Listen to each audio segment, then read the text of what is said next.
MC Hero D, in short, the modern Herodotus. It's time to put the past on blast and all of you to notice. We spit these bars and flow just so that all of you can know this, that history's for you and me, not just teachers and the POTUS. So kick back, chill, and let it flow, and on this journey we will go. By tomorrow you will know a new act of this Heroes Show. Yo, what's up, what's up? It's your boy, MC Hero D, in short, the modern Herodotus. Today we're going to put the past on blast. After the Civil War, there was really only one direction for this country to look towards, and that was the West. So today we're going to talk about the development of this West in terms of job opportunities, ranchers and miners, and those whose lives were sacrificed along the way, as Manifest Destiny, which started prior to the Civil War, was now going to continue in a much more industrial form. So strap in. Here we go. In 1849, when they first found gold, go to Sutter's Mill was what they were told. California dreaming, but the dream was put on hold. Many took the trip, but few found the gold. Uncle Sam hatched a plan to entice and attract, straight up giving land with the Homestead Act. 160 acres, yours for the claim, but you have to work the land, put some sweat into the game. Little houses on the prairie at first seemed odd, cause the walls and the roof were made of sod. If you didn't learn quick, you might as well quit. Digging deep wells, burning buffalo shit. Taki mushrooms were nowhere to be found, but the soil was rich when you dug into the ground, and the land was changed from the desert to the plains, persistence paying off with fields of grain.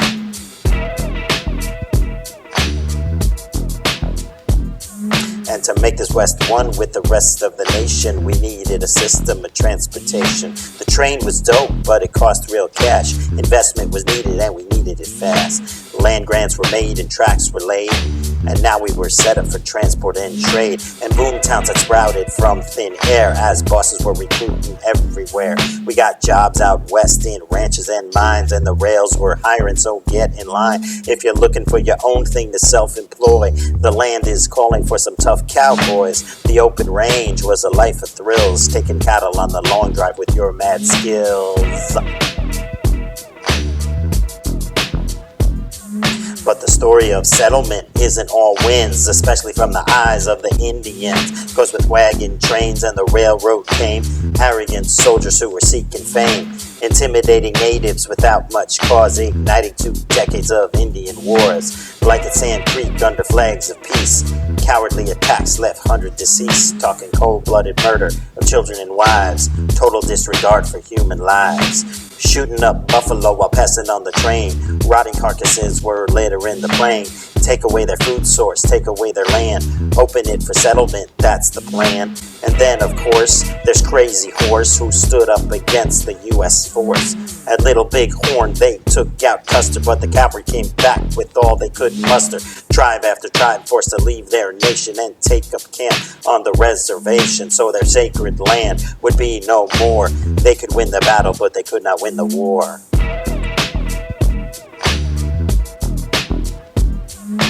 Black Hills Gold, truth be told, was the reason for the Dawes Act as land was sold. Treaty signed and broke, depending on the need. Assimilate the Indian with white man's greed. Give them a homestead, make them own. Someday they'll sell it and the tribe will be gone. And the last stand was at Wounded Knee as the great Sioux danced their prophecy. The ghost dance called to the great spirit, their song sang out so all could hear it. A prayer to bring back the hunt again and to live free on their sacred land. But U.S. forces, they got real scared. 200 more dead, another massacre. So the West was won or lost or three. Many viewpoints as you can see. And the time was right for push and pull as immigrants saw the glass half full. And the West was where their dreams would be. A chance at land for once to be free. German, Irish, and the Chinese too. And Scandinavians would bring their crew. Newly freed black men were ready for the test. Buffalo soldiers were some of the best. And as time went on and the land filled in, those left at West were now dug in. Farmers and ranchers first shared a vision, but now they had beef, I'm talking competition. Barbed wire changed the open range, and fisticuffs now would be exchanged. What once was just this open space had now become a heated race. Lawlessness was the law of the land, as the rough and the tough had the upper hand. And as quick as towns had seen their boom, when the rock ran out, it was their doom. From boomtown to ghost town, just like that. Winning wasn't easy, and that's a fact. No promise of wealth, no guarantees, and all that was given opportunities. The West was tough, part of the deal, and in the end, the struggle was real. So for those who were toughen up to the test, they rolled the dice and they headed out west. So for those who were toughen up to the test, they rolled the dice and they headed out west. There you have it, y'all. The story of the West, very complex.